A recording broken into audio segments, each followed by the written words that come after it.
Hello दोस्तों, कैसे हैं आप सब। आई थिंक आप लोग ठीक होंगे। मेरा नाम है प्रेम वर्मा और आप देख रहे हैं फार्मा एजुकेशन। आज के वीडियो में हम बात करेंगे कि एंटी अल्सर एजेंट जो होते हैं उनके क्लासिफिकेशन कौन कौन से हैं, उनके अल्सर हो जाने के बाद कौन कौन से मेडिसिन, कौन कौन से ड्रग आप यूज कर कर उसको सही कर सकते हैं। आज के वीडियो में हम वही देखेंगे। मतलब एंटी अल्सर एजेंट या एंटी अल्सर ड्रग के जो क्लासिफिकेशन है, डिफरेंट डिफरेंट जो ड्रग हैं उसके बारे में आज पढ़ेंगे कि कौन कौन सी मेडिसिन आप यूज करके आप उसको ठीक करेंगे। मतलब पेप्टिक अल्सर हो जाने के बाद उसको सही करेंगे। पेप्टिक अल्सर क्या होता है?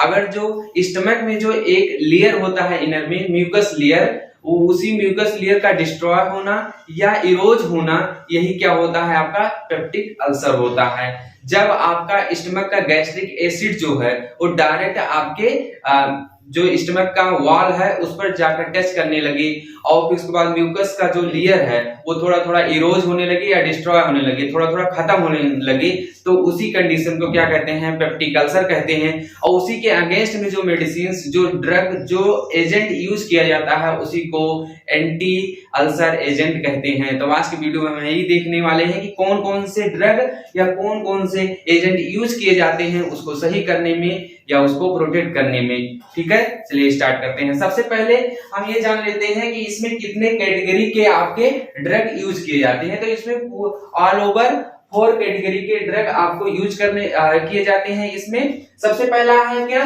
Gastric acid secretion inhibitor. जो HCl का जो सिक्रीशन होता है स्टमक में, उसको क्या किया जाए? इनहिबिट कर दिया जाए। दूसरा आप क्या करेंगे कि गैस्ट्रिक एसिड न्यूट्रलाइजर, मतलब एंटी एसिड यूज कर दिया जाए। मतलब जो एसिड सिक्रीट हो चुकी है उसको न्यूट्रलाइज कर दिया जाए ताकि आपके स्टमक के जो वाल है उसका सेल वाल उस पर जाकर टेस्ट ना करे और आपको कोई प्रॉब्लम ना हो। और फिर उसके बाद अल्सर प्रोटेक्टिव ऐसा यूज किया जाएगा जो अल्सर हो चुका है, जहां पर इरोज हो चुका है म्यूकस का लेयर स्टमक में, वहां पर उसको प्रोटेक्ट किया जाए किसी तरीके से। कुछ मेडिसिन ऐसे भी होंगे, कुछ ऐसे भी हैं जो हमने आप लोगों को बताया था कि जो उसमें बैक्टीरिया की डेवलपमेंट हो जाने के कारण वहां पर बहुत लोगों को अल्सर हो जाता है, पेप्टिक अल्सर। तो उसमें एक बैक्टीरिया हमने बताया था जिसका नाम था हेलिकोबैक्टर पायरोली, ये हमने बैक्टीरिया का नाम बताया था। तो उसी अगेंस्ट में जो ड्रग यूज किया जाएगा एंटी हेलिकोबैक्टर पायरोली ड्रग होगा। और इसमें क्या होगा? अगर जो ये बैक्टीरिया से आ रहा है तो इसका मतलब उसके अगेंस्ट में जो मेडिसिन, जो ड्रग यूज किया जाएगा वो क्या होगा? एंटीबायोटिक आपकी होगी। या आप लोग जानते हैं। ठीक है, तो देखते हैं कि गैस्ट्रिक एसिड सिक्रीशन इनहिबिटर, मतलब इसका क्या मतलब है कि जो HCl जो सिक्रीट हो रहा है आपके स्टमक में उसको इनहिबिट कर दिया जाए। तो हमने आप लोगों को कल के वीडियो में बताया था कि HCl का सिक्रीशन कहां से होता है स्टमक में? कहीं पर तो होता होगा। ठीक है, तो वो कहां से होता है? हमने बताया था कि क्या कहते हैं, जो स्टमक के जो सेल वॉल होती है उस पर एक सेल पाया जाता है जिसको क्या कहते हैं? ऑक्सीजेनेटिक सेल्स कहते हैं। जहां से क्या होता है? HCl का सिक्रीशन होता था, वहां पर क्या होता? सिक्रीट होता था। तो इसी को क्या करेंगे हम? थोड़ा बहुत बंद कर देंगे या पूरी तरीके से बंद कर देंगे। तो इसमें डिफरेंट हमने बताया था कि जब तक ये काम कब तक नहीं करता, जब तक इसमें डिफरेंट रिसेप्टर जाकर बाइंड नहीं करते तब तक ये अपना काम कभी नहीं करता। तो वो रिसेप्टर क्या क्या है? जैसे हमने बताया था कि हिस्टामिन है, ठीक है, क्या है? प्रोटॉन पंप है। फिर उसके बाद हमने बताया था कि कोलिनेर्जिक है, प्रोस्टाग्लैंडिन है। तो इसी के अगेंस्ट में जो ड्रग दी जाएंगे कि ये रिसेप्टर ही जाकर बाइंड ना करे, तो ऑटोमेटिक HCl का जो फॉर्मेशन हो रहा था, सिक्रीशन हो रहा था स्टमक में, वो ऑटोमेटिक बंद हो जाएगा। और हमारा काम ही है, इसमें लिखा ही हुआ है गैस्ट्रिक एसिड सिक्रीशन इनहिबिटर, मतलब उसको बंद कर दिया जाए जो HCl का फॉर्मेशन हो रहा है स्टमक में, ताकि हमें प्रॉब्लम ना हो। ठीक है, तो सबसे पहले देखते हैं कि H2 एंटी हिस्टामिन ड्रग में कौन कौन से ड्रग आते हैं। जैसे आप लोगों ने इसमें बहुत सारी मेडिसिन ऐसे होंगे जो आप लोग यूज कर चुके होंगे। ठीक है, मोस्टली ड्रग इसमें जो है वो आप लोग यूज कर चुके होंगे, क्योंकि कभी भी आप डॉक्टर के पास जाते हैं तो सबसे पहला कॉमन मेडिसिन जो है आपको वो डॉक्टर एक मेडिसिन इसमें जरूर देगा जो आपको देगा कि एसिडिटी आपको ना हो, ताकि आप कोई मेडिसिन खा रहे हैं उसमें आपको कोई और प्रॉब्लम ना होने लगे। ठीक है, तो बहुत ज्यादा इंपॉर्टेंट है ये।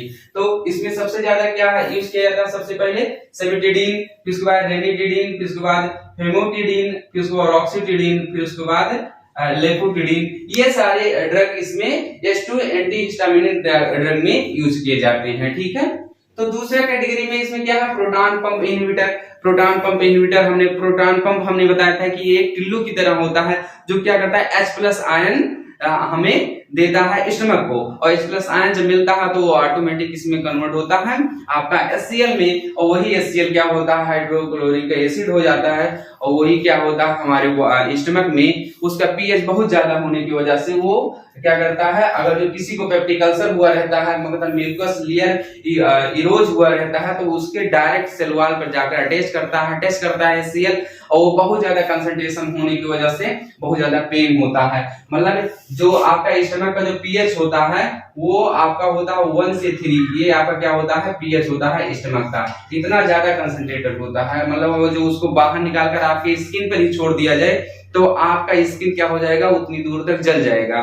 ठीक है, आप लोग को हम एक बात और बता दें, जब कभी भी आपको वोमिटिंग हुई है तो हुई होगी तो आप देखे होंगे कि उस एरिया में जहां पर होती है वोमिटिंग, उस एरिया में देखिए व्हाइट का सिंबल बन जाता है। वो क्या है, कभी आपने सोचा कि वो क्या हो सकता है या क्या है वो, या बहुत लोग जानते भी होंगे क्या है, तो आज हम आप लोगों को बताते हैं वो HCl ही है। देखिए कितना ज्यादा कंसंट्रेटेड होता है वो, कि जहां पर जिस पार्ट पर वो पड़ता है वहां पर देखिए व्हाइट वो शो करने लगता है। तो इसका क्या मतलब है कि उसका कंसंट्रेशन बहुत ज्यादा हाई है, और अगर वो डायरेक्ट आपके स्टमक के सेल वॉल पर टच होगा तो आपको बहुत ज्यादा पेन होगा, असहनीय पेन होगा कि आप उसको सह नहीं पाएंगे। ठीक है, तो इसमें देखते हैं कि प्रोटॉन पंप इनहिबिटर में कौन कौन से मेडिसिन यूज किए जाते हैं जो बहुत ज्यादा यूज किए जाते हैं। इसमें क्या है, ओमिप्राजोल, पेंटोपैराजोल, लैंसोबैलाजोल, रेविपैराजोल, और फिर उसके बाद इसोमेपैराजोल, और फिर उसके बाद है इलाप्राजोल। मतलब इसमें सबसे ज्यादा आप लोग यूज ही कर चुके होंगे पेंटोपैराजोल, ओमिप्राजोल, लैंसोपैराजोल, रेविपैराजोल, ये सारे ड्रग आप यूज किए होंगे जो DSR के नाम से आता है, जो गैस के लिए जो आपको कभी भी डॉक्टर प्रिस्क्राइब करते हैं। तो ये सब कॉमन मेडिसिन हैं जो आप लोगों को तुरंत दे देते हैं, ताकि आप कोई मेडिसिन खा रहे हैं या कुछ भी कर रहे हैं तो आपको एसिडिटी ना हो। ठीक है, फिर उसके बाद आगे चलकर देखते हैं, 2 कैटेगरी की हमने बात कर ली, फिर और देखते हैं कि इसी में है एंटीकोलिनर्जिक। एंटीकोलिनर्जिक का मतलब जो कोलिनर्जिक रिसेप्टर है उसको क्या करें, इनहिबिट कर दे। ठीक है, डायरेक्ट उसी की बात हो रही है। ठीक है, इसमें कौन कौन से ड्रग आ रहे हैं, इसमें आपके आ रहे हैं पायरेनजेपिन आ रहा है, प्रोपेंथेलिन आ रहा है, ऑक्सीफेनोनाइन आ रहा है, ये 3 ड्रग इसमें यूज किए जाते हैं आपकी। ठीक है, फिर उसके बाद अगली कैटेगरी में देखते हैं कि जो प्रोस्टाग्लैंडिन हमने बताया था इसका एनालॉग दे दें ताकि वो रिसेप्टर क्या हो, बाइंड ना करे। तो इसमें क्या है, इसमें एक ड्रग यूज किया जाता है मिसोप्रोस्ट्रॉल यूज किया जाता है। ठीक, तो गैस्ट्रिक एसिड सिक्रीशन इनहिबिटर में टोटल 4 कैटेगरी के ड्रग यूज किए जाते हैं।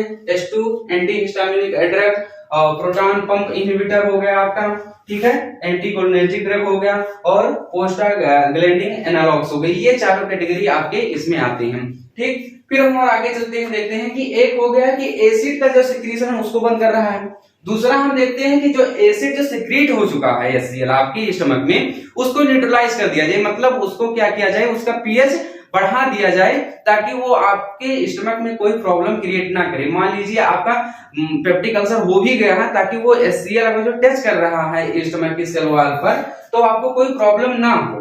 ठीक है, तो इसमें कौन कौन से 2 कैटेगरी के ड्रग इसमें यूज किए जाते हैं, एक होता है आपका सिस्टमिक और दूसरा क्या होता है, नॉन सिस्टमिक। अब सिस्टमिक और नॉन सिस्टमिक क्या होता है ये भी जानना जरूरी है। सिस्टमिक का मतलब है जो आपको डायरेक्ट आपके सिस्टमिक सर्कुलेशन में दिया जाए, मतलब किसके पेरेंटल थ्रो या आईवी फ्लूइड या ऐसे किसी थ्रो जो आपके डायरेक्ट ब्लड सर्कुलेशन में पहुंचा जाए ड्रग, वो सिस्टमिक होता है। और नॉन सिस्टमिक वो जो होता है जो आपके डायरेक्ट ब्लड सर्कुलेशन में ना पहुंचाया जाए। ये सिस्टमिक जो जितने भी ड्रग होते हैं ये फर्स्ट पास मेटाबॉलिज्म को क्या करते हैं, अवॉइड करते हैं। ठीक है, ये ड्रग लीवर में डायरेक्ट नहीं जाती क्योंकि आपके सिस्टमिक सर्कुलेशन में डायरेक्ट जाता है ये। तो सिस्टमिक सर्कुलेशन में जो सिस्टमिक ड्रग में कौन कौन से हैं, सोडियम बाइकार्बोनेट हो गया, सोडियम सिट्रेट हो गया, ये आपकी किसमें है, सिस्टमिक में जाएंगे। फिर उसके बाद नॉन सिस्टमिक में कौन कौन से ड्रग आते हैं, जैसे मैग्नीशियम हाइड्रोक्साइड हो गया, मैग्नीशियम ट्राइसिलिकेट हो गया, एल्युमिनियम हाइड्रोक्साइड हो गया, कैल्शियम कार्बोनेट हो गया। तो ये डिफरेंट आप क्या यूज करते हैं, इसमें आप एसिड को न्यूट्रलाइज करने के लिए यूज किया जाता है। इसका एक नाम और है एसिड न्यूट्रलाइज का, एंटासिड। ठीक है, गैस्ट्रिक एसिड न्यूट्रलाइजर को एंटासिड भी कहा जाता है। आप लोगों ने एंटासिड जरूर इसको पिया होगा कभी ना कभी। डाइजीन सिरप जो आता है वो एंटासिड ही होता है। आप लोग उसका कभी कंपोजिशन देखिए, वो यही सब रहते होंगे, मैग्नीशियम हाइड्रोक्साइड, मैग्नीशियम ट्राइसिलिकेट, यही सब रहते हैं। आप कभी उसको एक बार नोटिस तो कीजिए, फिर देखिए क्या है। ठीक, फिर उसके बाद हम देखते हैं कि अल्सर प्रोटेक्टिव, मतलब जो अल्सर हो गया है उसको किसी तरह से प्रोटेक्ट किया जाए, मतलब उसको बचाया जाए। ठीक है, प्रोटेक्ट करने का मतलब उसको किसी तरह कवरिंग किया जाए या बचाया जाए ताकि हमको प्रॉब्लम ना हो गया है तो किसी तरह उसको हम सही करेंगे। ठीक है, तो इसमें जो ड्रग यूज किए जाते हैं उसको क्या कहते हैं, सप्रोफेट नाम का ड्रग यूज किया जाता है। फिर उसके बाद कोलाइडल बिस्मिथ सबसिट्रेट, जिसको शॉर्ट में क्या कहते हैं, CBS। ठीक है, ये दो ड्रग इसमें यूज किए जाते हैं अल्सर प्रोटेक्टिव में। ठीक, फिर उसके बाद जो आपके हमने बताया था जो पेप्टिक अल्सर होता है वो 60 से 70% आपका पेप्टिक अल्सर जो होता है, पेप्टिक अल्सर जो होता है वो आपका H पायलोरी की वजह से होता है। किसकी वजह से? H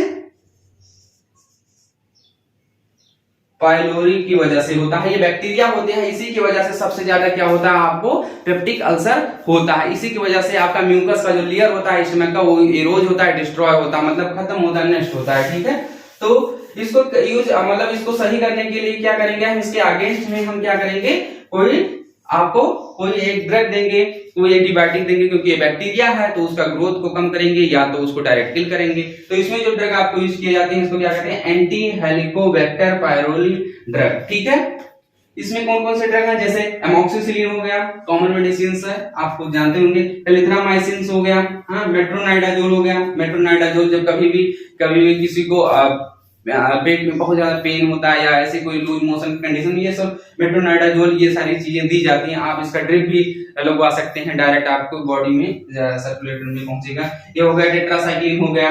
फिर उसके बाद ट्रिनिडाजोल हो गया, और CBS जैसे कोलाइडल सब बिस्मिथ सबसिट्रेट, ये होगा आपका कोलाइडल बिस्मिथ सबसिट्रेट। ठीक है, CBS ये हो गया। तो ये सारे ड्रग डिफरेंट आपके एंटीबायोटिक यूज किए जाते हैं। ठीक, इसमें जो आप ये देख रहे हैं टेट्रासाइक्लिन जो होता है ये ब्रॉड स्पेक्ट्रम एंटीबायोटिक होता है। ब्रॉड स्पेक्ट्रम एंटीबायोटिक का मतलब क्या होता है, ये जो क्या होता है, ग्राम पॉजिटिव और ग्राम नेगेटिव बैक्टीरिया दोनों को किल करता है। ठीक है, और बैक्टीरियोसाइडल होता है। ये साइडल का क्या मतलब होता है, ये डायरेक्ट बैक्टीरिया को किल करता है, नॉट ये स्प्रेडिंग का ग्रोथ को कम नहीं करता, ये डायरेक्ट किल ही कर देता है। इतना डेंजरस ये क्या होता है, टेट्रासाइक्लिन बहुत ही क्या होता है, बहुत ही इंपॉर्टेंट, बहुत ही यूजफुल क्या है, आपका एंटीबायोटिक है जो कहते हैं ब्रॉड स्पेक्ट्रम होता है। ठीक, फिर इसमें क्या है, एरिथ्रोमाइसिन है, एमॉक्सिसिलिन है, ये सारे डिफरेंट आपके एंटीबायोटिक यूज किए जाते हैं किसमें, जब किसी को पेप्टिक अल्सर हुआ रहता है। ठीक है, तो थोड़ी और बात बता दें कि जैसे जो म्यूकस लेयर का जो फॉर्मेशन होता है आपका वो किससे होता है, ओवलेट सेल से होता है। और एचसीएल का फॉर्मेशन जो स्टमक में होता है उसको क्या कहते हैं, ऑक्सीजेंटिक सेल्स इसको कहते हैं, जहां से ये एचसीएल का फॉर्मेशन होता है। तो इन्हीं दोनों का इंबैलेंस होने की वजह से क्या होता है, आपका पेप्टिक अल्सर होता है। अगर जो इसमें क्या हो रहा है, एचसीएल का फॉर्मेशन बढ़ रहा है और म्यूकस लेयर जो है वो घट रहा है। ठीक है, मान लीजिए ये क्या है, एचसीएल का फॉर्मेशन है, ये एचसीएल का फॉर्मेशन है और ये म्यूकस लेयर का है। ठीक है, दोनों अगर बराबर है तो ठीक है, तो ठीक है, फिट है। अगर जो एचसीएल का फॉर्मेशन बढ़ गया और म्यूकस लेयर घट गया तो ये आपकी बॉडी के लिए बहुत डेंजरस होगा, क्योंकि पेप्टिक अल्सर में बहुत ज्यादा पेन होता है, क्योंकि जब आप कुछ खाते हैं तो बॉडी में बहुत ज्यादा असहनीय पेन होता है। ठीक है, तो यही था स्टमक में कि पेप्टिक अल्सर में जो ड्रग यूज किए जाते हैं। ठीक है, तो आज के वीडियो में इतना ही। आज का वीडियो कैसा लगा आप कमेंट सेक्शन में जरूर बताइए, अगर जो कोई डाउट है तो वो भी कमेंट सेक्शन में जरूर बताइए। Thank you so much.